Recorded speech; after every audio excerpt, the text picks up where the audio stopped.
Hello students, welcome to D Kumar classes.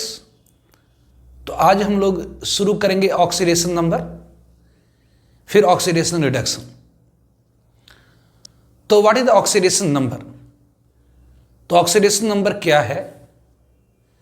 तो oxidation number पढ़ने से पहले हमें थोड़ी इलेक्ट्रॉन नेगेटिविटी के बारे में जानकारी होनी चाहिए, इसीलिए हम लोग पहले इलेक्ट्रॉन नेगेटिविटी के बारे में थोड़ा डिस्कस करेंगे। तो व्हाट इज इलेक्ट्रॉन नेगेटिविटी? तो ऑक्सीडेशन नंबर शुरू करने से पहले थोड़ा सा इलेक्ट्रॉन नेगेटिविटी हम लोग देखेंगे। ऑक्सीडेशन नंबर में बेसिकली इलेक्ट्रॉन नेगेटिविटी की बहुत ज़्यादा यूज होती है, इसलिए first of all electron negativity.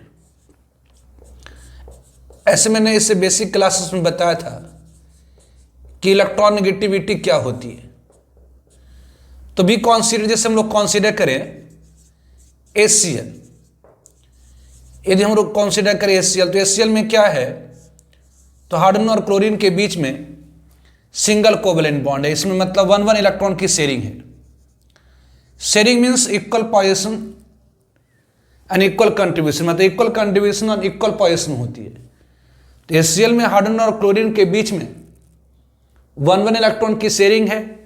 तो इस शेड पर इलेक्ट्रॉन के ऊपर हाइड्रोजन और क्लोरीन की जो पोजीशन होनी चाहिए बराबर होना चाहिए, अधिकार होना चाहिए, बराबर होना चाहिए। लेकिन होती क्या है? तो क्लोरीन अपने इलेक्ट्रॉन के अलावा हाइड्रोजन के इलेक्ट्रॉन को अपनी तरफ शिफ्ट कर लेता है। तो क्लोरीन अपने इलेक्ट्रॉन के अलावा यदि हाइड्रोजन के इलेक्ट्रॉन को अपनी तरफ शिफ्ट कर लेता, जिसके कारण क्लोरीन के ऊपर थोड़ी सी निगेटिव चार्ज आ जाती है और हाइड्रोजन के ऊपर थोड़ी सी पॉजिटिव चार्ज। तो बेसिक क्लोरीन अपने इलेक्ट्रॉन के अलावा हाइड्रोजन के इलेक्ट्रॉन को अगर अपनी ओर शिफ्ट कर लेगा, तो यदि हाइड्रोजन की इलेक्ट्रॉन मतलब हाइड्रोजन की निगेटिव चार्ज क्लोरीन की तरफ थोड़ी खिसक गई, तो क्लोरीन के ऊपर थोड़ी सी निगेटिव चार्ज आ जाएगी और हाइड्रोजन के ऊपर थोड़ी सी पॉजिटिव चार्ज। आप जानते हैं किसी भी एटम की तरफ इलेक्ट्रॉन जाएगा तो उसके ऊपर थोड़ी सी निगेटिव चार्ज, जिसकी तरफ से गया उसकी तरफ थोड़ी सी पॉजिटिव चार्ज। तो what is electron negativity? Electron negativity क्या है? तो tendency of an atom to shift shared pair electron toward itself in a molecule is called electron negativity. किसी मॉलिक्यूल में एटम की वह टेंडेंसी जिसके कारण एटम शेड पर इलेक्ट्रॉन को अपनी ओर खींचता है कहलाता इलेक्ट्रॉन नेगेटिविटी। तो what is electron negativity? Electron negativity क्या है? तो tendency of an atom to shift shared pair electron toward itself in a molecule is called electron negativity. तो किसी मॉलिक्यूल में एटम की वह प्रवृत्ति जिसके कारण वह शेड पर इलेक्ट्रॉन को साझेदारी वाले इलेक्ट्रॉन की जोड़ी को अपनी ओर खींचता है कहलाता है इलेक्ट्रॉन नेगेटिविटी। तो पीरियोडिक टेबल में जितने भी एलिमेंट्स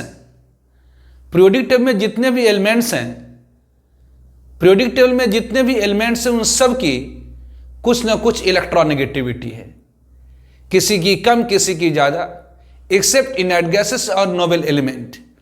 नोबल एलिमेंट की इलेक्ट्रॉन नेगेटिविटी, इनर्ट गैसेस की इलेक्ट्रॉन नेगेटिविटी 0 मानी जाती है, क्योंकि इनर्ट गैस किसी से इलेक्ट्रॉन शेयरिंग नहीं करेगा।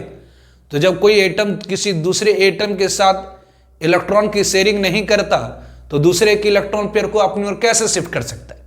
इसलिए नोबल एलिमेंट की इलेक्ट्रॉन नेगेटिविटी 0 मानी हुई है। कि जी यहां पर हाइड्रोजन और क्लोरीन है, तो ये हाइड्रोजन भी इलेक्ट्रॉन पेयर को खींचेगा, ऑब्वियसली खींचेगा, क्लोरीन भी खींचेगा, ऑब्वियसली खींचेगा, लेकिन क्लोरीन ज्यादा खींच लेता है। किसकी तुलना में? तो हाइड्रोजन की तुलना में, जिसके कारण क्लोरीन के ऊपर थोड़ी सी नेगेटिव चार्ज और हाइड्रोजन के ऊपर थोड़ी सी पॉजिटिव चार्ज। ऑब्वियसली जिसकी तरफ इलेक्ट्रॉन खिसक जाएगा, इलेक्ट्रॉन मतलब नेगेटिव चार्ज जिसकी तरफ खिसक गया, उसके ऊपर ऑब्वियसली नेगेटिव चार्ज आ ही जाएंगी, और जिसकी तरफ से शिफ्ट करी उसके ऊपर थोड़ी सी पॉजिटिव चार्ज। तो what is electron negativity? Electron negativity क्या है? तो tendency of an atom, electron negativity क्या होती है? तो tendency of an atom to shift, tendency of an atom to shift shared pair electron या बॉन्डेड पेयर इलेक्ट्रॉन, जो भी कहे, शेड पेयर इलेक्ट्रॉन या bonded pair electron, shared pair electron और bonded pair electron toward itself towards itself in a molecule is called कहलाती क्या है? Is called electronegativity. तो इलेक्ट्रॉनिगेटिविटी क्या है? तो tendency of an atom to shift shared pair electron toward itself in a molecule is called electronegativity. किसी molecule में atom की वह टेंडेंसी जिसके कारण वह शेयर्ड पर इलेक्ट्रॉन को अपनी ओर शिफ्ट करता, खींचता, कहलाता electronegativity. Every element of periodic table, every element of periodic table में जितने भी एलिमेंट्स हैं, every element of periodic table have some electronegativity except inert gases. Obviously electronegativity of inert gases is assumed zero. जो electronegativity होती है, electronegativity of inert gases is assumed zero. Electronegativity inert gases की noble element की zero मानी जाती है। आपको मैंने बेसिक्स में बताया था जो इलेक्ट्रॉनिगेटिविटी होती है वह डायरेक्टली प्रोपोर्शनल होती है किसके? तो न्यूक्लियर चार्ज के। इलेक्ट्रॉनिगेटिविटी डायरेक्टली प्रोपोर्शनल होती है न्यूक्लियर चार्ज के, मतलब जिसके न्यूक्लियस में जितनी ज्यादा प्रोटॉन्स होंगी वह शेयर्ड पेयर इलेक्ट्रॉन को उतनी ज्यादा खींचेगा। तो ऑब्वियसली इलेक्ट्रॉनिगेटिविटी डायरेक्टली प्रोपोर्शनल होती है न्यूक्लियर चार्ज की, मतलब जितनी ज्यादा न्यूक्लियस में प्रोटॉन्स होंगे उतनी ज्यादा एटम की इलेक्ट्रॉनिगेटिविटी होगी। इनवर्सली प्रोपोर्शनल होती है स्क्रीनिंग इफेक्ट के। इनवर्सली प्रोपोर्शनल होती है स्क्रीनिंग इफेक्ट। स्क्रीनिंग इफेक्ट क्या होती है? The effect of repulsion produce by inner shells electron और आउटर इलेक्ट्रॉन। जो इनर शेल्स की इलेक्ट्रॉन होती है वो आउटर शेल इलेक्ट्रॉन को क्या करता है? तो बाहर की ओर रिपेल करता है। इसी रिपल्शन को हम लोग कहते हैं स्क्रीनिंग इफेक्ट। तो inner shell electron outer electron को बाहर को रिपेल करता है, इसको कहते हैं स्क्रीनिंग इफेक्ट। तो जितनी ज्यादा स्क्रीनिंग इफेक्ट होगी एटम की शेयर पे इलेक्ट्रॉन को अपनी ओर खींचने की टेंडेंसी उतनी कम होगी। मतलब स्क्रीनिंग इफेक्ट बढ़ने से स्क्रीनिंग इफेक्ट क्या होगी? तो अंदर के सेल्स के इलेक्ट्रॉन्स आउटर सेल के इलेक्ट्रॉन को बाहर की ओर रिपेल करता है। इसी को हम लोग स्क्रीनिंग इफेक्ट कहते हैं। तो जितनी ज्यादा स्क्रीनिंग इफेक्ट होगी मतलब बाहर की ओर रिपल्शन होगी उतनी कम उस एटम की इलेक्ट्रॉन नेगेटिविटी होगी। मतलब आप कह सकते हैं कि electron negativity of an atom inversely proportional होती है स्क्रीनिंग इफेक्ट के।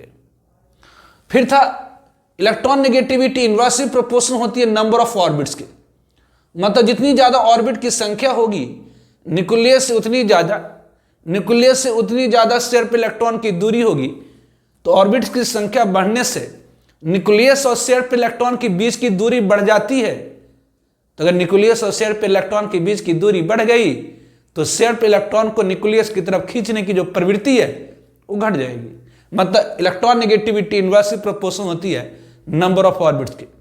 मैंने बेसिक क्लासेस में ये भी बताया था कि पीरियोडिक टेबल में पीरियड में लेफ्ट से राइट जाने पर इलेक्ट्रॉन नेगेटिविटी इंक्रीज करती है और ग्रुप में ऊपर से नीचे आने पर इलेक्ट्रॉन नेगेटिविटी डिक्रीज करती है। पूरे पीरियोडिक टेबल में सबसे ज्यादा इलेक्ट्रॉन नेगेटिविटी फ्लोरीन की होती है। तो Pauling arbitrary assumed electronegativity of fluorine as 4 और उसे बेस मानते हुए उसे रेफरेंस मानते हुए other elements of periodic table की इलेक्ट्रॉन नेगेटिविटी निकाली गई है जिसे हम याद रखते हैं। क्या? तो फ्लोरीन की इलेक्ट्रॉन नेगेटिविटी कितनी होती है? तो फ्लोरीन की सबसे ज्यादा होती है 4, है ना। Must remember electronegativity of some element. तो यहां पर ध्यान रखें must remember electronegativity of some elements. कुछ एलिमेंट्स की इलेक्ट्रॉन नेगेटिविटी जरूर याद रखनी है। तो must remember electronegativity of some elements. तो फ्लोरीन की इलेक्ट्रॉन नेगेटिविटी होती है 4। फ्लोरीन की इलेक्ट्रॉन नेगेटिविटी होती है 4। ऑब्वियसली ऑक्सीजन की इलेक्ट्रॉन नेगेटिविटी होती है 3.5। नाइट्रोजन की इलेक्ट्रॉन नेगेटिविटी होती है 3। कार्बन की इलेक्ट्रॉन नेगेटिविटी होती है 2.5। बोरॉन की इलेक्ट्रॉन नेगेटिविटी होती है 2, बेरिलियम की इलेक्ट्रॉन नेगेटिविटी होती है 1.5 और लिथियम की इलेक्ट्रॉन नेगेटिविटी होती है 1। ऑब्वियसली ये जैसे जैसे न्यूक्लियर चार्ज बढ़ता जा रहा है इलेक्ट्रॉन नेगेटिविटी बढ़ती जा रही है। सबसे ज्यादा इलेक्ट्रॉन नेगेटिविटी पूरे पीरियोडिक टेबल में किसकी होती है? तो फ्लोरीन की, उसके बाद ऑक्सीजन की होती है, उसके बाद नाइट्रोजन की होती है। उस तरह से मैंने आपको बताया था सोडियम की इलेक्ट्रॉन नेगेटिविटी 0.9, मैग्नीशियम की इलेक्ट्रॉन नेगेटिविटी 1.2, एल्युमिनियम की इलेक्ट्रॉन नेगेटिविटी 1.5, सिलिकॉन की इलेक्ट्रॉन नेगेटिविटी 1.8, फास्फोरस की इलेक्ट्रॉन नेगेटिविटी 2.1, सल्फर की इलेक्ट्रॉन नेगेटिविटी 2.5 और क्लोरीन की इलेक्ट्रॉन नेगेटिविटी 3। इसके अलावा मैंने बोला था कि हाइड्रोजन की इलेक्ट्रॉन नेगेटिविटी ध्यान रखेंगे 2.1 होती है। ऑब्वियसली फ्लोरीन की 3, फ्लोरीन की 4, क्लोरीन की 3, ब्रोमीन की इलेक्ट्रॉन नेगेटिविटी होती है 2.8 और आयोडीन की इलेक्ट्रॉन नेगेटिविटी होती है 2.5। तो ये आपको याद रखनी है। पहली की इलेक्ट्रॉन नेगेटिविटी क्या होती है? तो किसी मॉलिक्यूल में एटम की वह टेंडेंसी जिसके कारण, किसी मॉलिक्यूल में एटम की वह टेंडेंसी जिसके कारण शेड, किसी मॉलिक्यूल में एटम की वह टेंडेंसी जिसके कारण वह शेड पेयर इलेक्ट्रॉन को, मतलब बॉन्डेड पेयर इलेक्ट्रॉन को अपनी ओर खींचता है, that is called electron negativity. Electron negativity क्या है? तो tendency of an atom to shift shared pair electron या bonded pair electron toward itself in a molecule is called electron negativity. किसी मॉलिक्यूल में एटम की वह टेंडेंसी जिसके कारण एटम शेड पेयर इलेक्ट्रॉन को, बॉन्डेड पेयर इलेक्ट्रॉन को अपनी ओर खींचता है, कहलाता है इलेक्ट्रॉन नेगेटिविटी। तो every element of periodic table have some electron negativity except inert gases. जैसे अगर आप कहें हाइड्रोजन और क्लोरीन, तो यहाँ दोनों की इलेक्ट्रॉन नेगेटिविटी है, दोनों शेयर पे इलेक्ट्रॉन को अपनी ओर खींच रहा है। मतलब हाइड्रोजन की न्यूक्लियस भी शेयर पे इलेक्ट्रॉन को अपनी ओर खींच रहा और क्लोरीन की न्यूक्लियस भी शेयर पे इलेक्ट्रॉन को अपनी ओर खींच रहा, लेकिन जो ज्यादा खींच रहा है उसकी तरफ बॉन्डेड पे इलेक्ट्रॉन, मतलब शेयर पे इलेक्ट्रॉन शिफ्ट कर जाएगी। तो जिसकी तरफ शिफ्ट कर गई उसके ऊपर थोड़ी सी नेगेटिव चार्ज, जिसकी तरफ से शिफ्ट करी उसके ऊपर थोड़ी सी पॉजिटिव चार्ज। तो इलेक्ट्रॉन नेगेटिविटी क्या है? तो tendency of an atom to shift shared pair electron toward itself in a molecule is called electron negativity. किसी मॉलिक्यूल में एटम की वह टेंडेंसी जिसके कारण, किसी मॉलिक्यूल में एटम की वह टेंडेंसी जिसके कारण, किसी मॉलिक्यूल में एटम की वह टेंडेंसी जिसके कारण, किसी मॉलिक्यूल में एटम की वह टेंडेंसी जिसके कारण वह शेयर्ड पेयर इलेक्ट्रॉन को अपनी ओर खींचता है, कहलाता है electron negativity. Obviously electron negativity directly proportional होती है न्यूक्लियर चार्ज के, इनवर्सली प्रोपोर्शनल होती है स्क्रीनिंग इफेक्ट के, और इनवर्सली प्रोपोर्शनल होती है नंबर ऑफ ऑर्बिट्स के। Variation of electron negativity in periodic table, periodic table में लेफ्ट से राइट जाने पर इलेक्ट्रॉन नेगेटिविटी इंक्रीज करती है और ग्रुप में ऊपर से नीचे आने पर इलेक्ट्रॉन नेगेटिविटी डिक्रीज करती है। पूरे पीरियोडिक टेबल में सबसे ज्यादा इलेक्ट्रॉन नेगेटिविटी फ्लोरीन की होती है। तो obviously must remember electronegativity of some elements, कुछ एलिमेंट्स की इलेक्ट्रॉन नेगेटिविटी हमें जरूर याद रखनी चाहिए। जैसे फ्लोरीन की इलेक्ट्रॉन नेगेटिविटी 4, ऑक्सीजन की 3.5, नाइट्रोजन की 3, कार्बन की 2.5, बोरॉन की 2, ऑब्वियसली बेरिलियम की 1.5, लिथियम की 1, सोडियम की 0.9। तो ये आपको याद रखनी है इलेक्ट्रॉन नेगेटिविटी, ये फ्रीक्वेंटली आपकी यूज होगी। ठीक है। नाउ अब आई ऑक्सीडेशन नंबर। ऑक्सीडेशन नंबर क्या है? Now what is the oxidation number? Oxidation number क्या है? तो बी कंसीडर, यदि हम लोग कंसीडर करें, बी कंसीडर NH3। NH3 में क्या? तो नाइट्रोजन हाइड्रोजन के बीच में सिंगल कोवलेंट बॉन्ड है, सिंगल कोवलेंट बॉन्ड है, single covalent bond. Nitrogen hydrogen ने 1 इलेक्ट्रॉन की शेयरिंग करी, मतलब एक इलेक्ट्रॉन नाइट्रोजन की, दूसरी हाइड्रोजन की, एक इलेक्ट्रॉन नाइट्रोजन की, दूसरी हाइड्रोजन की, एक इलेक्ट्रॉन नाइट्रोजन की, दूसरी हाइड्रोजन की। नाइट्रोजन की इलेक्ट्रॉन नेगेटिविटी होती है 3, इसकी इलेक्ट्रॉन नेगेटिविटी 3 होती है, और हाइड्रोजन की इलेक्ट्रॉन नेगेटिविटी 2.1। तो नाइट्रोजन की इलेक्ट्रॉन नेगेटिविटी हाइड्रोजन से ज्यादा, इसके कारण नाइट्रोजन अपने इलेक्ट्रॉन के अलावा हाइड्रोजन के इलेक्ट्रॉन को अपनी तरफ खिसका के रखेगा। तो NH3 में नाइट्रोजन की इलेक्ट्रॉन नेगेटिविटी हाइड्रोजन से ज्यादा है, इस कारण से जो बॉन्डेड पेयर इलेक्ट्रॉन होगी वो नाइट्रोजन की तरफ शिफ्ट कर जाएंगे, मतलब यहां पर थोड़ी सी पॉजिटिव चार्ज, यहां पर नेगेटिव चार्ज। इसकी भी इलेक्ट्रॉन इसकी तरफ खिंच गई, यहां थोड़ा सा और नेगेटिव चार्ज, यहां थोड़ी सी पॉजिटिव चार्ज। नाइट्रोजन यहां पर और नाइट्रोजन, ये इलेक्ट्रॉन पेयर इसकी तरफ खिंच करेगा, मतलब यहां पर और थोड़ा सा नेगेटिव चार्ज, ये पॉजिटिव चार्ज। तो NH3 में नाइट्रोजन से हाइड्रोजन बॉन्डेड है। यदि इस नाइट्रोजन से हम तीनों हाइड्रोजन को हटा दें, मान लीजिए इसको पकड़ के खींच दीजिए, तो नाइट्रोजन की तो इलेक्ट्रॉन नेगेटिविटी ज्यादा हाइड्रोजन से, इसलिए क्या होगी, तो नाइट्रोजन अपने इलेक्ट्रॉन के अलावा हाइड्रोजन का इलेक्ट्रॉन अपने पास रख लेगा। तो अगर नाइट्रोजन अपने इलेक्ट्रॉन के अलावा हाइड्रोजन के इलेक्ट्रॉन अपने पास रख लेता है तो उसके ऊपर एक नेगेटिव चार्ज आ जाएंगी और हाइड्रोजन के ऊपर एक पॉजिटिव चार्ज आ जाएंगे। उसी तरह से इस नाइट्रोजन से इस हाइड्रोजन से अलग करेंगे तो नाइट्रोजन की इलेक्ट्रॉन नेगेटिविटी हाइड्रोजन से ज्यादा है। इसके कारण नाइट्रोजन अपने इलेक्ट्रॉन के अलावा हाइड्रोजन के इलेक्ट्रॉन को अपने पास रख लेगा, जिसके कारण नाइट्रोजन के ऊपर एक नेगेटिव, अगर कोई एटम किसी का एक इलेक्ट्रॉन गेन कर लेता है तो उसके ऊपर एक नेगेटिव चार्ज, और हाइड्रोजन से इलेक्ट्रॉन चली गई तो इसके ऊपर एक पॉजिटिव चार्ज। उसी तरह से इस नाइट्रोजन को अगर इस हाइड्रोजन से अलग करेंगे तो नाइट्रोजन अपने इलेक्ट्रॉन के अलावा हाइड्रोजन का इलेक्ट्रॉन अपने पास रख लेगा। तो नाइट्रोजन अगर अपने इलेक्ट्रॉन के अलावा हाइड्रोजन का इलेक्ट्रॉन अपने पास रख लेता है तो नाइट्रोजन के ऊपर एक नेगेटिव चार्ज और हाइड्रोजन के ऊपर एक पॉजिटिव चार्ज डेवलप हो जाएगी। मतलब इस नाइट्रोजन के ऊपर कुल चार्ज कितनी डेवलप हो गई, तो इस नाइट्रोजन के ऊपर कुल चार्ज कितनी डेवलप हो गई, तो -3।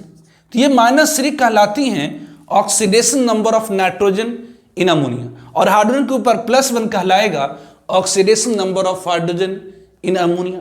तो बेसिक नाइट्रोजन के ऊपर कितनी चार्ज पैदा होगी, तो -3।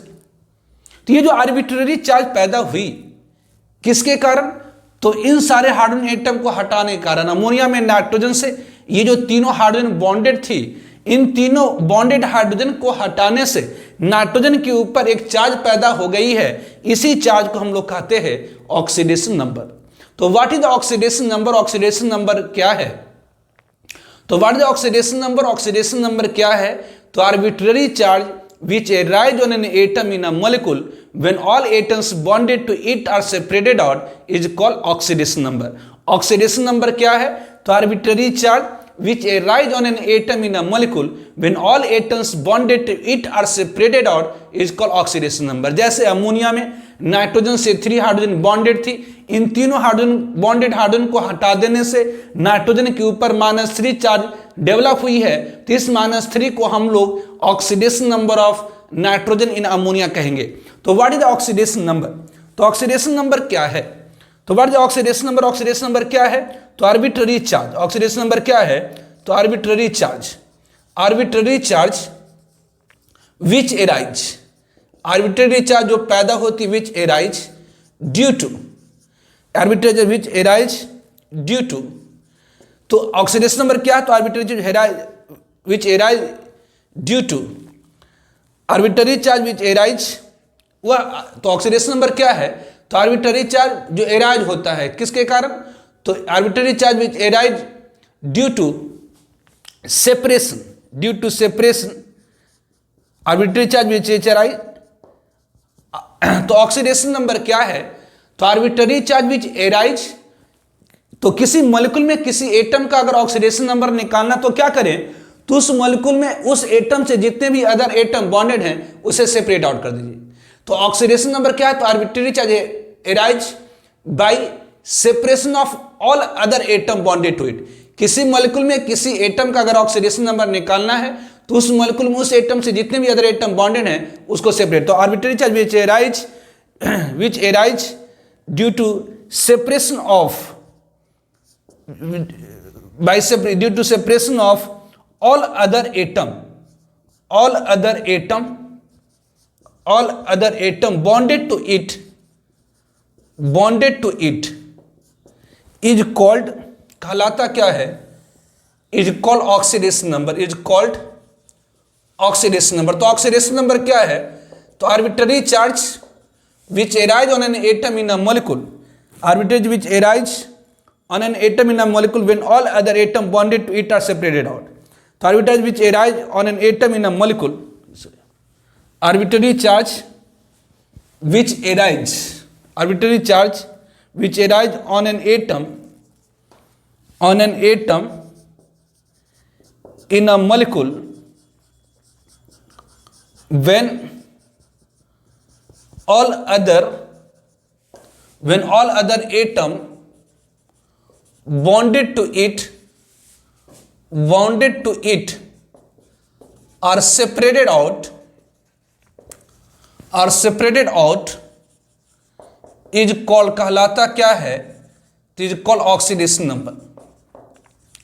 तो ऑक्सीडेशन नंबर क्या है, तो आर्बिट्ररी चार्ज है जो एराइज होता है किसी एटम के ऊपर किसी मॉलिक्यूल में, जब उस एटम से जितना भी अदर एटम बॉन्डेड था उसे सेपरेट कर। जैसे अमोनिया में नाइट्रोजन से 3 हाइड्रोजन बॉन्डेड थी, तीनों हाइड्रोजन को सेपरेट कर देने के बाद जो चार्ज पैदा हुई है उसी को हम लोग क्या कहेंगे, ऑक्सीडेशन नंबर कहेंगे। तो oxidation number of an atom in a molecule can not exceed from their valency और वैलेंस इलेक्ट्रॉन। तो किसी मॉलिक्यूल में किसी एटम का जो ऑक्सीडेशन नंबर है वो उसके वैलेंसी से, मतलब जितनी इलेक्ट्रॉन शेयरिंग में लगाया है उससे ज्यादा नहीं हो सकता, या तो एक एटम मैक्सिमम कितनी इलेक्ट्रॉन शेयरिंग में लगा पाता है जो उसके वैलेंस शेल में होती है। तो ध्यान रखेंगे, note oxidation number of an atom, note ध्यान रखेंगे, oxidation number of an atom, oxidation number of an atom in a molecule cannot exceed from their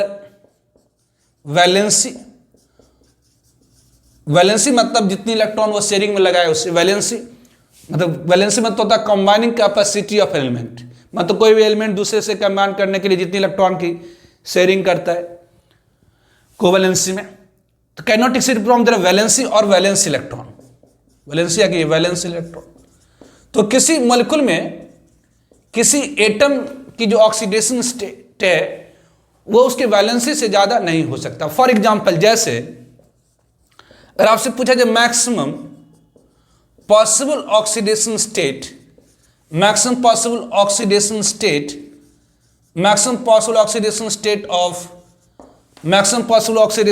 of phosphorus की मैक्सिमम पॉसिबल ऑक्सीडेशन स्टेट क्या होगी, तो फास्फोरस की atomic number होती है 15, configuration 285। तो फास्फोरस मैक्सिमम क्या कर सकता है, तो 5 इलेक्ट्रॉन को लॉस कर सकता है। इसीलिए फास्फोरस की अगर किसी मॉलिक्यूल में फास्फोरस जाए तो मैक्सिमम 5 इलेक्ट्रॉन की शेयरिंग कर सकता है, मतलब मैक्सिमम 5 इलेक्ट्रॉन इसकी लॉस हो सकती है। अगर अपना इलेक्ट्रॉन किसी मोर इलेक्ट्रोनेगेटिव एटम के साथ इसे शेयरिंग में लगा लिए और फिर उसे सेपरेट करेंगे तो फास्फोरस की पांचों इलेक्ट्रॉन लॉस हो जाएगी, तो फास्फोरस की मैक्सिमम पॉसिबल ऑक्सीडेशन स्टेट क्या हो जाएंगी, +5। कि जी मिनिमम कितनी होगी, तो ऑब्वियसली फास्फोरस के वैलेंस शेल में 5 इलेक्ट्रॉन है, ये मैक्सिमम 5 जा सकता है या ये 3 इलेक्ट्रॉन गेन कर सकता है। ऑक्टेट पूरा करने के लिए क्या करेगा, तो 3 इलेक्ट्रॉन गेन कर सकता है। तो 3 इलेक्ट्रॉन गेन कर सकता है मतलब 1 इलेक्ट्रॉन गेन करेगा तो -1 2 तो -2 3 तो -3, तो ऑब्वियसली मैक्सिमम +5 हो सकती है और मिनिमम कितना हो सकता है, तो मिनिमम -3 हो सकता है। ठीक है, मिनिमम -3 हो सकता है।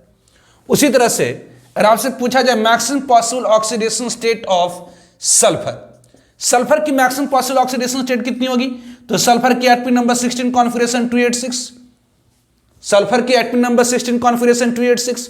तो सल्फर के वैलेंस शेल में कितनी इलेक्ट्रॉन है, तो 6 इलेक्ट्रॉन है। तो बेसिस सल्फर के वैलेंस शेल में 6 इलेक्ट्रॉन है, इस कारण से अगर ये किसी के साथ शेयरिंग करता, मतलब सल्फर अपने से ज्यादा इलेक्ट्रोनेगेटिव एटम के साथ शेयरिंग करता तो मैक्सिमम 6 इलेक्ट्रॉन को लॉस कर सकता है। इसे maximum possible oxidation state of sulphur कितनी, तो +6, और मिनिमम कितनी होगी, तो सल्फर ऑब्वियसली 2 इलेक्ट्रॉन गेन भी कर सकता है। तो अगर 1 इलेक्ट्रॉन गेन करेगा तो -1 2 तो -2, मतलब सल्फर की मैक्सिमम पॉसिबल ऑक्सीडेशन स्टेट +6 और मिनिमम -2। उसी तरह से यदि आपसे पूछा जाए maximum possible oxidation state of chlorine की मैक्सिमम पॉसिबल ऑक्सीडेशन स्टेट क्या होगी, तो क्लोरीन की एटॉमिक नंबर होती है 17, कॉन्फ़िगरेशन क्या, तो 287।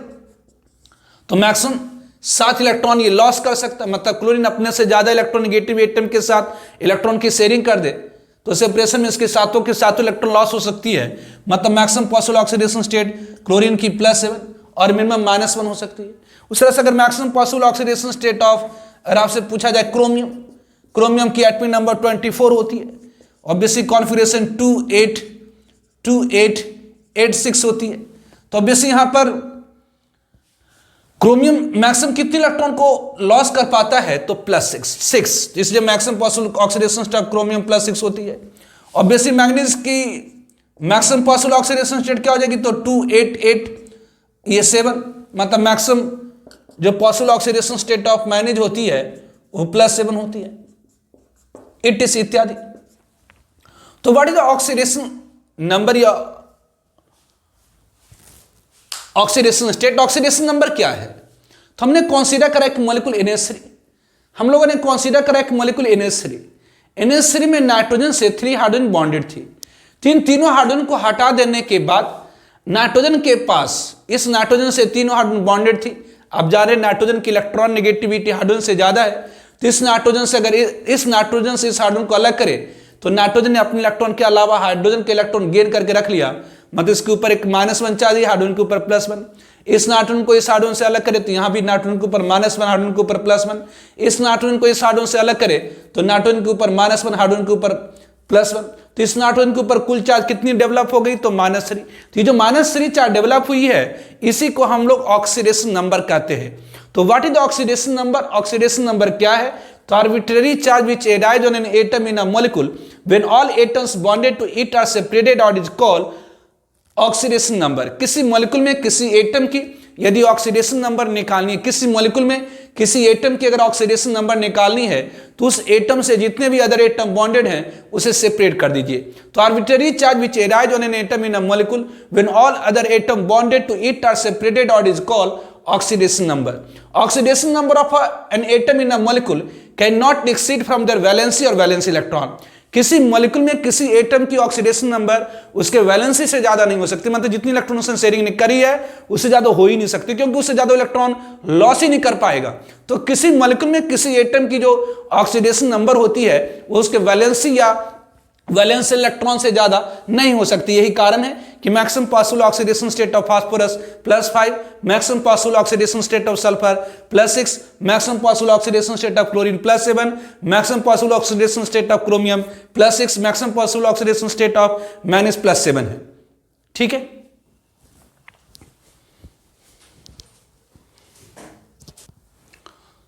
नाउ फॉर एग्जाम्पल के तौर पर फॉर एग्जाम्पल करें कि using definition of oxidation number, using definition of oxidation number, find oxidation number of underlined atom, find oxidation number of underlined atom in following molecules, करें इन सारे molecules में number निकालिए using definition. First one H2O में oxygen, second one H2SO4 में sulphur. करें कि using definition of oxidation number find oxidation number of underlined atom in following molecules. तो first में H2 में ऑक्सीजन की निकालनी, तो ऑब्वियसली H2O में ऑक्सीजन की ऑक्सीडेशन नंबर आपको निकालनी है। तो ये हो गई ऑक्सीजन और इससे 2 बॉन्डेड हाइड्रोजन, ये ऑक्सीजन इससे बॉन्डेड 2 हाइड्रोजन। तो आपने पढ़ा कि ऑक्सीजन की जो इलेक्ट्रॉन नेगेटिविटी होती है वो हाइड्रोजन से ज्यादा होती है। तो ऑक्सीजन की इलेक्ट्रॉन नेगेटिविटी हाइड्रोजन से ज्यादा, मतलब ऑक्सीजन अपने इलेक्ट्रॉन के अलावा हाइड्रोजन की इलेक्ट्रॉन अपनी तरफ शिफ्ट करके रखेगा। ऑक्सीजन की इलेक्ट्रॉन नेगेटिविटी 3.5 होती है, हाइड्रोजन की इलेक्ट्रॉन नेगेटिविटी 2.1, मतलब ऑक्सीजन अपने इलेक्ट्रॉन के अलावा हाइड्रोजन के इलेक्ट्रॉन को खिसका लेगा अपनी तरफ, जिसके कारण यहां पर नेगेटिव चार्ज और यहां पर पॉजिटिव चार्ज। ऑब्वियसली यहां भी खिसका लेगा तो यहां भी हाइड्रोजन के ऊपर थोड़ी सी पॉजिटिव, इसके ऊपर थोड़ी सी और नेगेटिव। तो यदि इस H2O में ऑक्सीजन से इन दोनों हाइड्रोजन को अलग करें तो क्या होगी? कहेंगे जी इस ऑक्सीजन से इस हाइड्रोजन को अलग करेंगे तो ऑक्सीजन अपने इलेक्ट्रॉन के अलावा हाइड्रोजन के इलेक्ट्रॉन को अपने पास रख लेगा, जिसके कारण अगर ऑक्सीजन अपने इलेक्ट्रॉन के अलावा हाइड्रोजन का इलेक्ट्रॉन अपने पास रख लेता है तो ऑक्सीजन के पास एक नेगेटिव चार्ज आ जाएंगी और हाइड्रोजन के ऊपर एक पॉजिटिव चार्ज आ जाएगी। यहां पर ऑक्सीजन अपने इलेक्ट्रॉन के अलावा हाइड्रोजन का इलेक्ट्रॉन अगर अपने पास रख लेता है तो ऑक्सीजन के ऊपर थोड़ी सी नेगेटिव चार्ज और हाइड्रोजन के ऊपर थोड़ी सी पॉजिटिव चार्ज पैदा हो जाएंगी। तो टोटल चार्ज कितनी पैदा हो गई? तो इस ऑक्सीजन के ऊपर कुल चार्ज पैदा हो गई -2। तो ये -2 क्या कहलाएंगी? तो oxidation number of oxygen in H2। तो ये -2 क्या कहलाएंगी? तो oxidation number of oxygen in H2। तो यहां पर ऑक्सीडेशन नंबर ऑफ ऑक्सीजन कितनी होगी? इसलिए यहां पर ऑक्सीडेशन नंबर, इसलिए oxidation number of oxygen, oxidation number of oxygen in H2। H2O में ऑक्सीजन की ऑक्सीडेशन नंबर कितनी हो गई? तो ये -2 हो गई बाय डेफिनेशन। उस तरह से सेकेंड बनाइए, H2SO4 में सल्फर की ऑक्सीडेशन नंबर निकालनी है यूजिंग डिफिनेशन ऑफ ऑक्सीडेशन। तो बेसिक यहां पर H2SO4 में सल्फर की निकालनी है, तो बाय डिफिनेशन ऑक्सीडेशन नंबर क्या होती है? तो arbitrary charge which arise on an atom in a molecule when all atoms bonded to it are separated out. किसी मॉलिक्यूल में अगर किसी एटम की ऑक्सीडेशन नंबर निकालनी है तो उस एटम से जितने भी अदर एटम बॉन्डेड हैं उसे सेपरेट कर दें। जैसे H2SO4 में सल्फर की यदि हमें ऑक्सीडेशन नंबर निकालनी है यूजिंग डिफिनेशन, तो सल्फर से जितने भी अदर एटम बॉन्डेड हैं उसे हम सेपरेट कर देंगे। तो बेसिक यहां पर क्या हो जाएंगी? तो ये H है, ये H है, ये O है, ये S है, ये O है, ये H है, और बेसिक ये डबल बॉन्ड O है और ये डबल बॉन्ड O है। It is the H2SO4। तो ऑक्सीजन की इलेक्ट्रॉन नेगेटिविटी सल्फर से ज्यादा होती है। सल्फर की इलेक्ट्रॉन नेगेटिविटी 3.5, सल्फर की इलेक्ट्रॉन नेगेटिविटी 2.5 और ऑक्सीजन की इलेक्ट्रॉन नेगेटिविटी 3.5। तो बेसिक यहां पर 1 में इलेक्ट्रॉन की शेयरिंग है, यहां पर सल्फर ने अपनी 2 इलेक्ट्रॉन इसके साथ शेयरिंग में लगा रखा है, और बेसिक यहां पर 1 इलेक्ट्रॉन शेयरिंग लगा रखा है। तो इस सल्फर से इन सारे ऑक्सीजन को अलग करेंगे तो क्या होगा? तो ऑक्सीजन की इलेक्ट्रॉन नेगेटिविटी सल्फर से ज्यादा है, सल्फर ने अपनी 1 जोड़ी इलेक्ट्रॉन ऑक्सीजन के साथ शेयरिंग कर रखी है। तो यदि ऑक्सीजन की इलेक्ट्रॉन नेगेटिविटी सल्फर से ज्यादा है तो ऑक्सीजन क्या करेगा? तो अपने इलेक्ट्रॉन तो ले ही जाएगा, साथ ही साथ सल्फर ने जो अपना 2 इलेक्ट्रॉन शेयरिंग में लगाया है वो भी ले जाएगा। कि क्यों? क्योंकि उसकी ऑक्सीजन की इलेक्ट्रॉन नेगेटिविटी ज्यादा है सल्फर से, इसलिए ऑक्सीजन अपने इलेक्ट्रॉन के अलावा सल्फर का इलेक्ट्रॉन लेकर जाएगा। मतलब इधर से सल्फर की 2 इलेक्ट्रॉन लॉस हो जाएगी सेपरेशन के बाद, तो 2 इलेक्ट्रॉन लॉस मतलब +2 चार्ज। अगर इस सल्फर को अगर इस ऑक्सीजन से अलग करेंगे तब, तो ऑक्सीजन की इलेक्ट्रॉन नेगेटिविटी सल्फर से ज्यादा है, इधर अलग करेंगे तो इधर से भी सल्फर की 2 इलेक्ट्रॉन चली जाएगी, मतलब 2 इलेक्ट्रॉन की लॉस हो जाएंगी। तो 2 इलेक्ट्रॉन की लॉस मतलब +2। और इधर से अलग करेंगे तब तो बेसिक सल्फर की इधर से भी 1 इलेक्ट्रॉन लॉस हो जाएंगी, मतलब यहां भी +1 charge.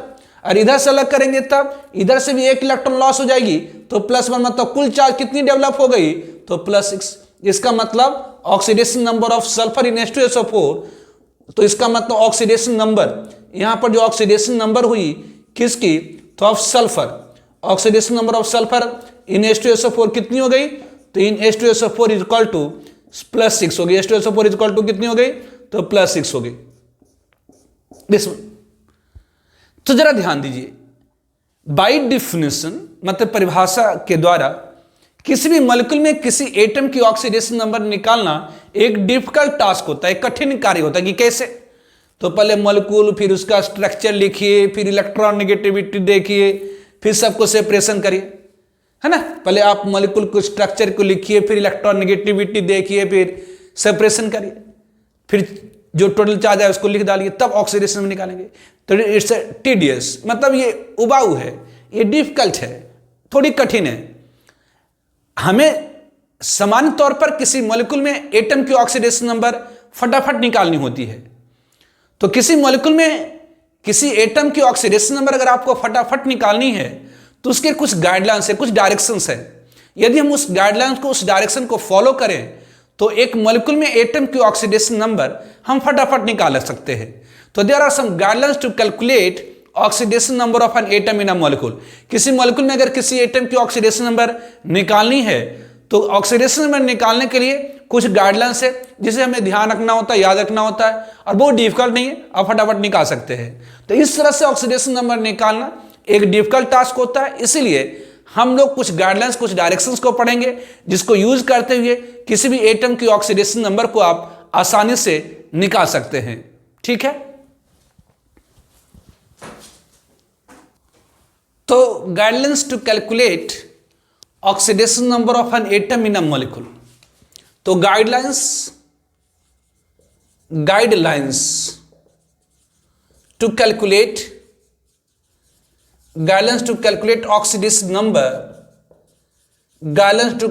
oxidation number of an atom in a molecule। किसी मॉलिक्यूल में किसी एटम की ऑक्सीडेशन नंबर फटाफट निकालने के लिए कुछ गाइडलाइंस को हम लोग फॉलो करते हैं। फर्स्ट पॉइंट कि oxidation number of all atom, oxidation number of all atoms in their elemental form, elemental मतलब प्योर फॉर्म, बिल जीरो। तो कोई भी एलिमेंट अगर प्योर फॉर्म में लेंगे, जैसे सोडियम ले लीजिए, तो हम कहते हैं सोडियम एलिमेंट क्या होता है, तो ऐसे सब्सटेंस जिसमें एक ही टाइप की atom, what is the element, तत्व क्या है, तो ऐसी सब्सटेंस, ऐसी वस्तु जिसमें एक ही टाइप की एटम होती है, दैट इज कॉल्ड एलिमेंट। तो अगर सोडियम आप ले लीजिए, तो सोडियम में तो सिर्फ सोडियम है। सारे सोडियम को अगर आप अलग अलग करेंगे तो कोई सोडियम दूसरे के इलेक्ट्रॉन थोड़ी ले जाएगा, कि क्यों नहीं ले जाएगा, क्योंकि सबकी इलेक्ट्रॉन नेगेटिविटी से क्यों ले जाएगा। तो कोई भी एलिमेंट अगर आप प्योर फॉर्म में लेंगे तो उसकी ऑक्सीडेशन नंबर क्या होगी, तो जैसे प्योर सोडियम ले लीजिए, सोडियम की ऑक्सीडेशन स्टेट 0, प्योर पोटेशियम ले लीजिए 0, प्योर मैग्नीशियम ले लीजिए 0, प्योर एल्यूमिनियम ले लीजिए 0, प्योर कॉपर ले लीजिए 0। तो कोई भी एलिमेंट अगर प्योर फॉर्म में ले लेंगे तो उसकी ऑक्सीडेशन नंबर क्या होगी, तो 0 होगी। तो oxidation number of all atom in their elemental form will be equal to 0। उस तरह से second point, oxidation number of all atom, या कि oxidation number of an atom, oxidation number of an atom in homodiatomic और homotriatomic और homopolyatomic molecule will be equal to 0। और होमोपॉलीएटमिक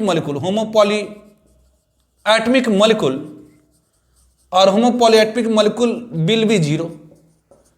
तो oxidation number of an atom in homodiatomic, homotriatomic और homopolyatomic molecule will be 0। जैसे आप ली H2 क्या है, तो होमोडायटमिक मॉलिक्यूल, मतलब दो सेम हाइड्रोजन से बना हुआ एटम है, मतलब ये हाइड्रोजन है।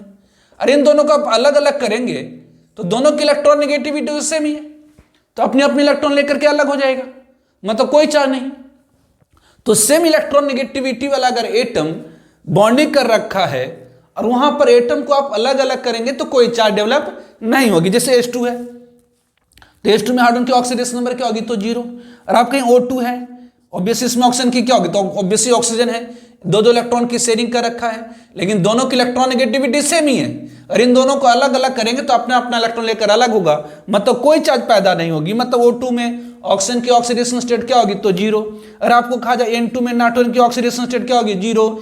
F2 में अगर फ्लोरीन की ऑक्सीडेशन स्टेट क्या हो जाए, 0। और O3 का जो ओजोन में ऑक्सीजन की ऑक्सीडेशन स्टेट क्या होगी, तो 0, क्योंकि सेम इलेक्ट्रॉन नेगेटिविटी का, सबको अलग अलग करेंगे तो अपना अपना इलेक्ट्रॉन लेकर अलग हो जाएगा। ऑब्वियसली P4 में कहा जाए फास्फोरस की क्या होगी, तो 0। अगर A8 में सल्फर की पूछा जाए तो क्या होगा, तो 0। तो oxidation number of an atom in homodiatomic, homo मतलब होता है समान, डाय मतलब होता है 2, दो समान एटम से बने हुए मॉलिक्यूल कहेंगे होमोडायटमिक, तीन समान एटम से बने हुए मॉलिक्यूल को कहेंगे होमोट्राइटमिक। अगर बहुत सारा, एक ही तरह का बहुत सारा एटम मिल करके अगर कोई मॉलिक्यूल बना देता है तो उसे हम कहते हैं होमोपॉलीएटमिक। होमो मतलब समान, पॉली मतलब मेनी, एटम मतलब परमाणु। अगर एक ही समान का मतलब समान परमाणु, बहुत सारा समान परमाणु मिल करके अगर किसी मॉलिक्यूल का फॉर्मेशन कर देता है उसे हम कहेंगे होमोपॉलीएटमिक। जैसे P4 क्या आता है, होमोपॉलीएटमिक मॉलिक्यूल है। एसिड क्या आता है, होमोपॉलीएटमिक मॉलिक्यूल है। Oxidation number of an atom in homodiatomic, homotriatomic और होमोपॉलीएटमिक मॉलिक्यूल विल बी 0।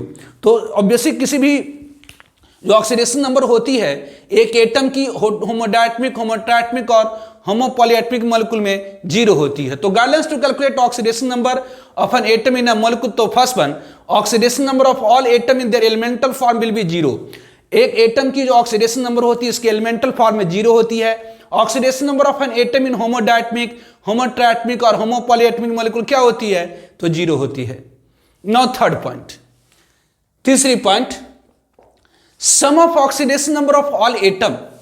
तीसरी point, sum of oxidation number, sum of oxidation number, sum of oxidation number of all atoms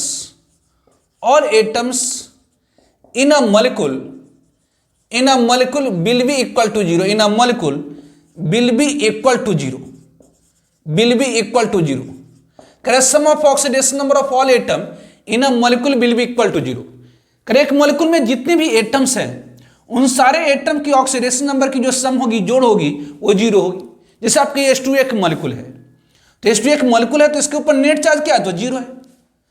H2O के ऊपर net charge क्या, 0 है। अगर H2O में मतलब H2O molecule के ऊपर कोई चार्ज होती तो क्या होता, तो पानी पीते करंट मारता, लेकिन करंट मारता है तो नहीं मारता। क्यों नहीं मारता, क्योंकि H2O मॉलिक्यूल के ऊपर नेट चार्ज क्या है, तो 0। तो कोई भी मॉलिक्यूल लेंगे तो किसी मॉलिक्यूल के ऊपर नेट चार्ज क्या होती है, जो 0। इसका मतलब क्या हुआ, तो sum of oxidation number of all atom, sum of oxidation number of all atom in a molecule will be equal to 0। मतलब अगर एक मॉलिक्यूल है तो इसके ऊपर सारे एटम की ऑक्सीडेशन नंबर की जो जोड़ होगी वो कितनी होगी, तो 0 होगी। तो बेसिक यहां पर अगर हम लोग कह दें कि 1 हाइड्रोजन की H2O में हाइड्रोजन की कुछ ना कुछ ऑक्सीडेशन नंबर होगी, तो यदि मान लेते हैं कि एक हाइड्रोजन की ऑक्सीडेशन नंबर x है तो 2 हाइड्रोजन की 2x, एक ऑक्सीजन की अगर बाई है तो 2x plus by equal to क्या होना, तो 0। आपकी अमोनिया एक मॉलिक्यूल है, अमोनिया एक मॉलिक्यूल है, इसके ऊपर नेट चार्ज क्या होगी, तो 0। तो इसमें अमोनिया एक मॉलिक्यूल है तो मॉलिक्यूल के ऊपर नेट चार्ज 0, मतलब sum of oxidation number of all atom in a molecule will be equal to 0। तो ऑब्वियसली अमोनिया में नाइट्रोजन है, एक नाइट्रोजन की अगर ऑक्सीडेशन नंबर हम x मान लें, हाइड्रोजन है, एक हाइड्रोजन के ऑक्सीडेशन नंबर अगर हम बाई मान लें तो 3 हाइड्रोजन के ऊपर क्या हो जाएगी, तो 3 बाई, तो x plus 3 by equal to क्या हो जाएगी, तो 0। उसी तरह से अगर हम लोग कह दें कि जी हमारे पास C2H4 है, C2H4 है, तो C2H4 क्या है, तो एक मॉलिक्यूल है। तो एक मॉलिक्यूल है तो इसमें ऑब्वियसली क्या है, तो एक कार्बन की अगर हम ऑक्सीडेशन नंबर x मान लें तो 2 कार्बन की 2x, एक हाइड्रोजन की बाई मान लें तो 4 हाइड्रोजन की 4 बाई इक्वल टू क्या, तो 0। और हम लोग कहते हैं कार्बन मोनोऑक्साइड गैस है, इसमें तो एक मॉलिक्यूल है इसलिए नेट चार्ज इसके ऊपर क्या होगी, तो 0। इसमें यदि एक कार्बन की ऑक्सीडेशन नंबर x मान लें, एक ऑक्सीजन की अगर बाई मान लें तो x plus by equal to क्या हो जाएगी, तो 0। उस तरह से अगर हम लोग कह देते हैं potassium permanent K1O4, potassium permanent K1O4 एक मॉलिक्यूल है, तो sum of oxidation number of all atom in a molecule will be equal to 0। तो यदि एक पोटेशियम की ऑक्सीडेशन नंबर हम लोग x मान लें, एक माइनस की अगर हम लोग ऑक्सीडेशन नंबर बाई मान लें, एक ऑक्सीजन की z मान लें तो 4 ऑक्सीजन की 4z इक्वल टू क्या होगी, तो 0। तो sum of oxidation number of all atom in a molecule will be equal to 0। एक मॉलिक्यूल में जितने भी एटम्स हैं सारे एटम की ऑक्सीडेशन नंबर की जो जोड़ होती है वो क्या होती, तो 0 होती। तो guidelines to calculate oxidation number of an atom in a molecule, किसी मॉलिक्यूल में किसी एटम की अगर ऑक्सीडेशन नंबर फटाफट निकालनी है तो उसके लिए कुछ डायरेक्शंस को आप फॉलो करिए। पहला कि oxidation number of all atom in their elemental form will be 0। Oxidation number of an atom in a homodiatomic, homotriatomic or homopolyatomic molecule will be 0. Sum of oxidation number of all atom in a molecule will be equal to 0. Now fourth one, sum of oxidation number of all atom in an ion will be equal to charge on that ion. पहले इसे आप note करिए। Now fourth one, fourth point is sum of oxidation number. Fourth one, sum of oxidation number, sum of oxidation number of all atoms in an ion will be equal to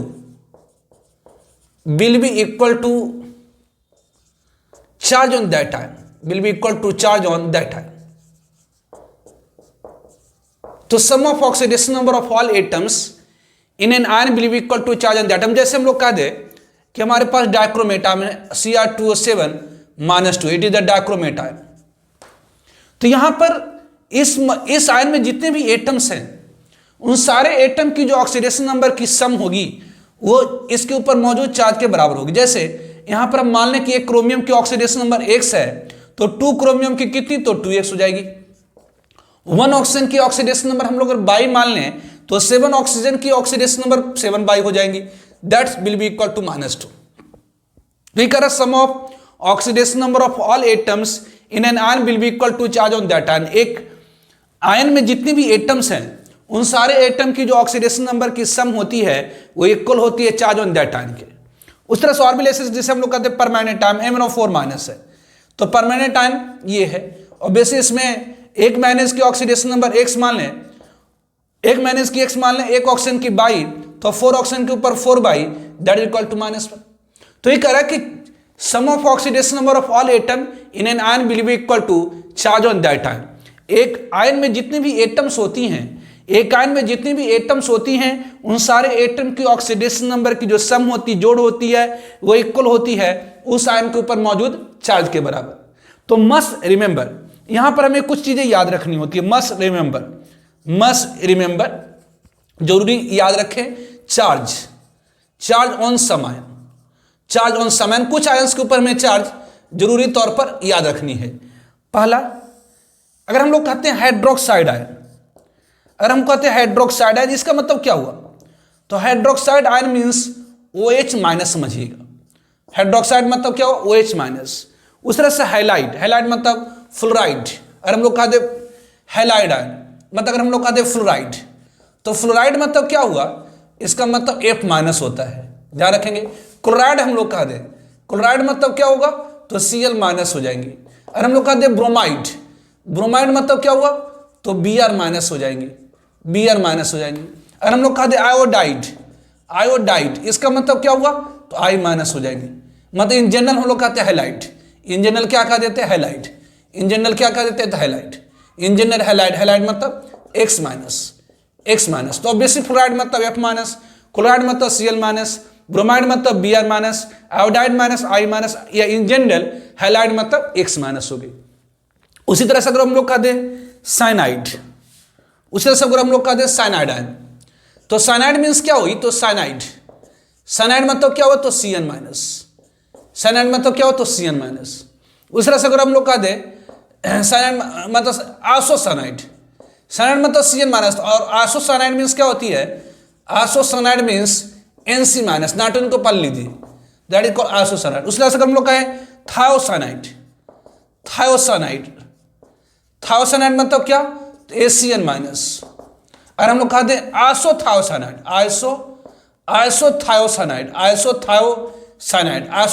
मतलब क्या होता? तो NCS-, नाटन को पहले लिख दीजिए।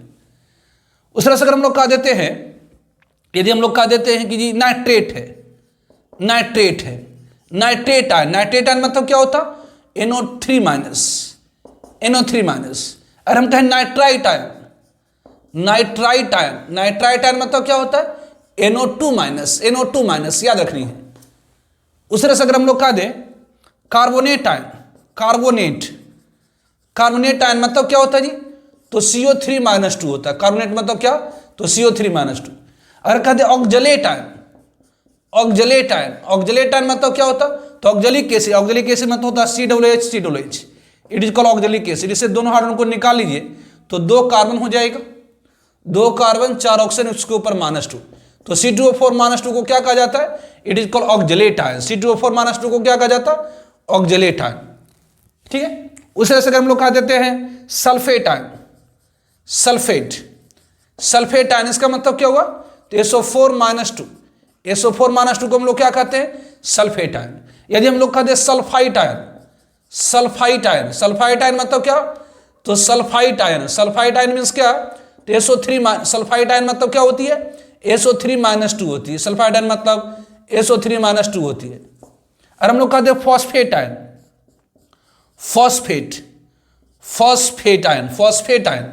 तो phosphate ion means क्या होती है? PO4-3 होती है।